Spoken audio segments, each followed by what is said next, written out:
किसी एपी के चौथे और आठवें पदों का योग कितना है 24। तो देखो चौथे और आठवें पद का योग दे रखा है, तो माना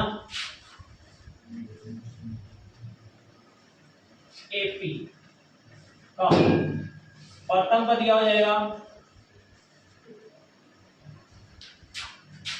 ए मान लेते हैं, और इसका जो सार अंतर हो क्या मान लेंगे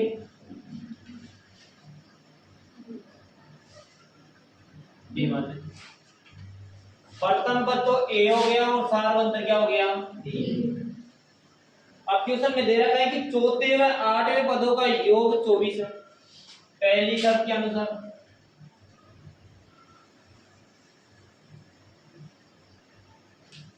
इस क्वेश्चन में पहली शर्त यह है कि इसका चौथा पद मतलब A4 प्लस इसका आठवां पद A8 बराबर इनका योग कितना है 24। और इसकी जो दूसरी शर्त है वो बात देखिए, पहले तो देखिए। देखो क्वेश्चन में दे रखा है कि इस एपी का चौथे व आठवें पद का जो योग है वो कितना है 24।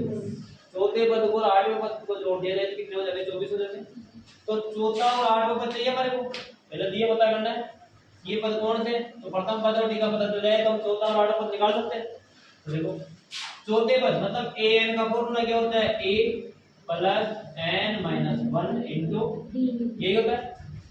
अब यहाँ चौथा पद है तो एन की जगह कितना रखेंगे 4, तो ए प्लस एन की जगह 4 माइनस 1 इंटू डी प्लस आठवां पद भी निकालना है तो ए प्लस 8 माइनस 1 इंटू डी, और इन दोनों का योग कितना हो जाता है 24।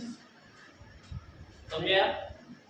अब देखो a प्लस 4 में से एक माइनस करेंगे तो 3 को डी से इंटू करेंगे तो प्लस a 8 में से एक माइनस करेंगे तो 7 को डी से इंटू करेंगे तो बराबर कितना है 24। अब यहाँ पे भी a प्लस का और यहाँ पे भी a प्लस का, तो a और a कितने हो जाएंगे 2 यहाँ पे d और यहाँ पे 4, यहाँ पे 3 और यहाँ पे कितना है 7 और 3 कितने हो जाएंगे 10 बराबर कितना है 24। अब देखो 2a प्लस 10d बराबर कितना है 24। हम इन दोनों में से कॉमन बाहर निकाल लेंगे, तो इन दोनों में 2 दिख रहा है, 2 को बाहर निकाल लेंगे तो यहाँ पे क्या रह गया a प्लस 2 बार चला गया तो 5 बराबर कितना है 24।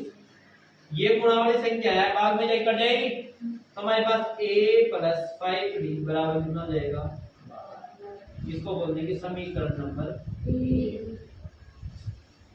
यहाँ तक समझ आया? अब दूसरी शर्त के अनुसार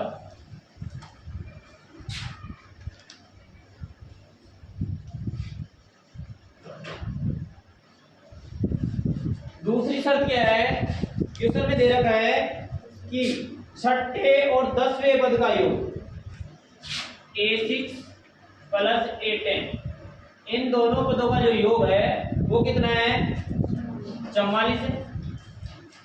मतलब यदि छठे और 10वें पद को जोड़ दिया जाए तो कितने प्राप्त होते हैं 44।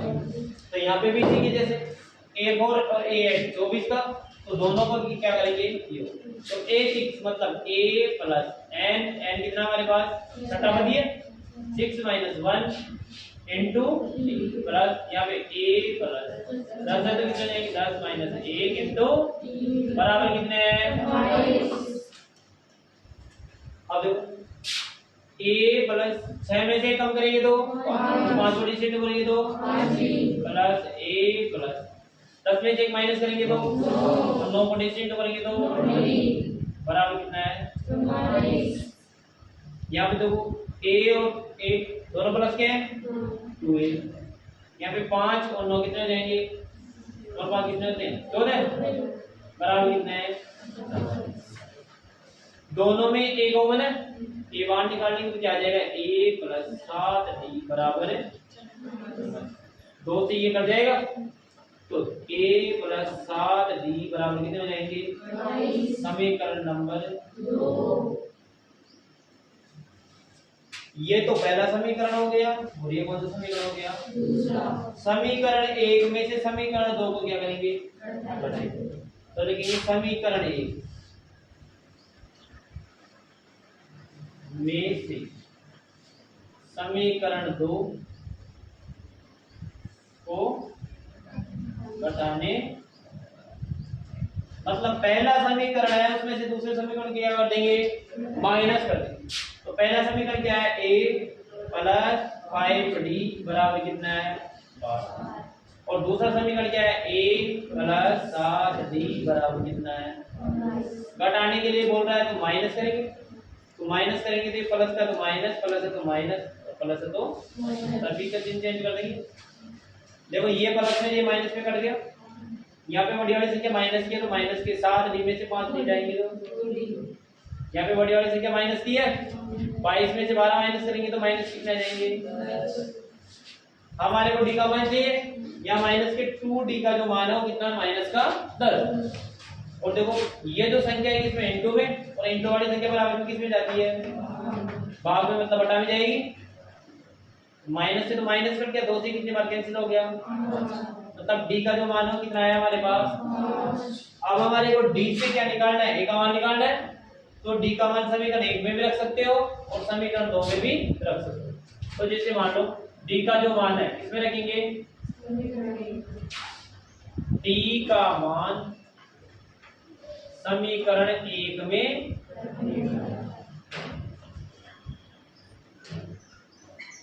समीकरण 1 में रखेंगे। तो समीकरण 1 हमारे पास क्या है, a प्लस 5d बराबर 12, तो a प्लस 5d, d की जगह हम कितना रखेंगे, बराबर कितना है 12, तो a प्लस 5 को 5 से इंटू करेंगे तो बराबर कितना है, ये संख्या बराबर हो जाएगी, किसकी हो जाएगी, और 25 में से 12 माइनस करते हैं तो माइनस की कितने आ जाएंगे, मतलब इसका प्रथम पद हमारे पास कितना आ गया है 13। और आप क्या निकालना है, 3 पद पूछ रहे हैं, एपी के प्रथम 3 पद याद कीजिए, माइनस कर बना लगे देना। देखो इधर ए तो हमारे पास कितना आ गया, माइनस के देर आगे, a2 ज्ञात करेंगे तो a2 ज्ञात करने का फॉर्मूला क्या होता है, a प्लस d, यही होता है।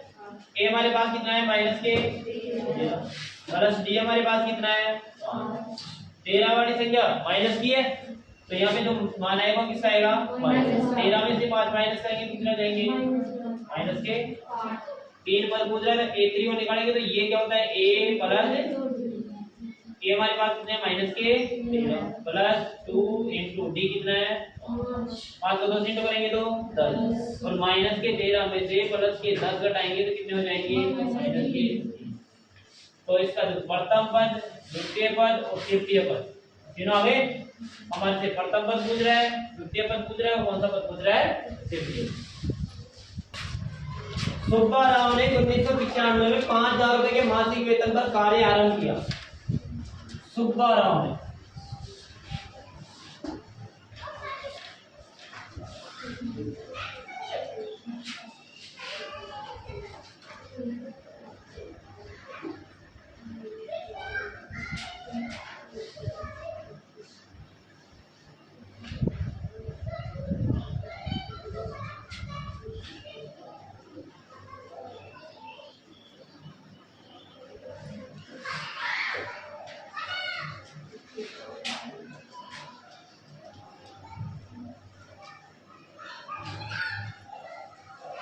या a बराबर कितना लिख सकते हो 5000, मतलब उसने प्रथम मासिक वेतन पे कितना खर्च किया है 5000, और फिर बाद में बोल रहा है कि प्रत्येक वर्ष 200 रुपए की वेतन वृद्धि होती है, प्रत्येक वर्ष वेतन वृद्धि,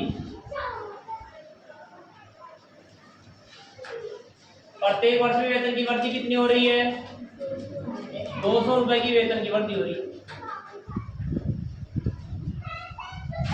किस वर्ष में उसका वेतन 7000 हो गया, मतलब क्या दे रखा हमारे को an, मतलब किस वर्ष में उसका जो वेतन है कितना चल रहा है 7000, हमारे से क्या पूछ रहा है n, मतलब an दे रखा है, और an ज्ञात करने का जो फॉर्मूला क्या होता है an बराबर a plus n minus 1 into an कितना है ए कितना है प्लस एन है क्या हमारे पास, डी कितना है, ये जो संख्या है माइनस की, इसको बराबर में लिखेंगे किसकी हो जाएगी ये,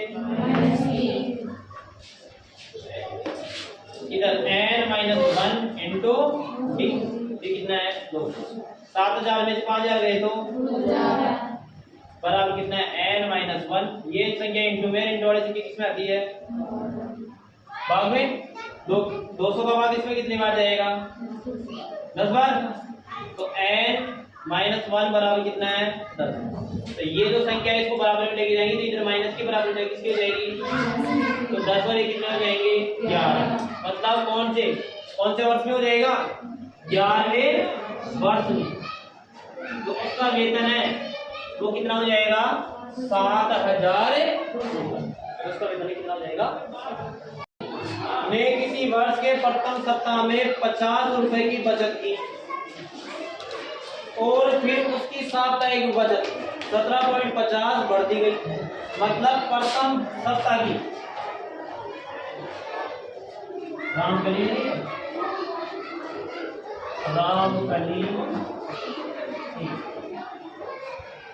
प्रथम सप्ताह की है,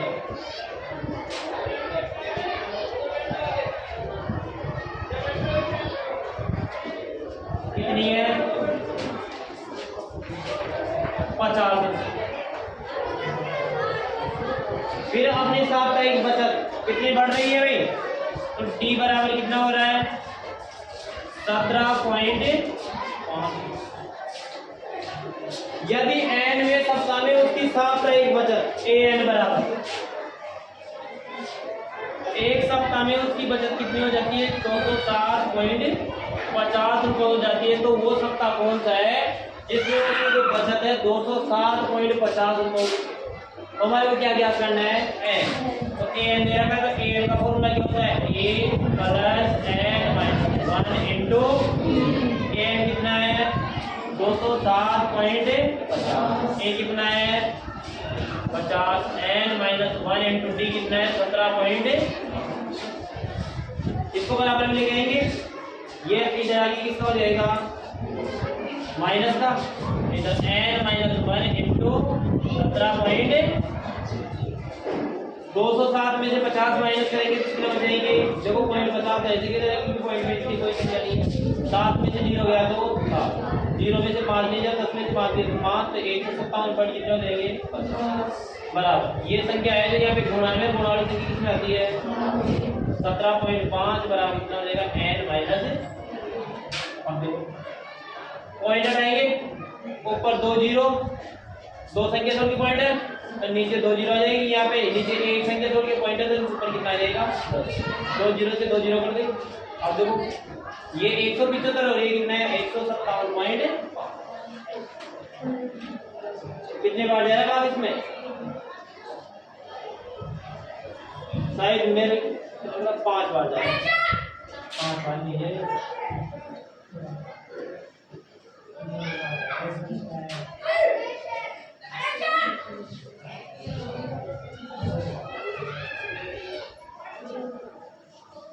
देखो 5 के बाद काट दो, 5 3 15, 5 से कम 5 है, 5 5 25, यहाँ पे 5 3 15 और 5 5 25। फिर 5 के बाद से कितने बार जाएगा 5 7 35, 6 5 30, 5 3 15, 7 के बाद कितने बार हो जाएगा तो n माइनस 1 बराबर कितना आ गया, ये संख्या माइनस में माइनस 1 कितनी रहेगी 9 प्लस 6 कितना जाएंगे तो 10वें सप्ताह।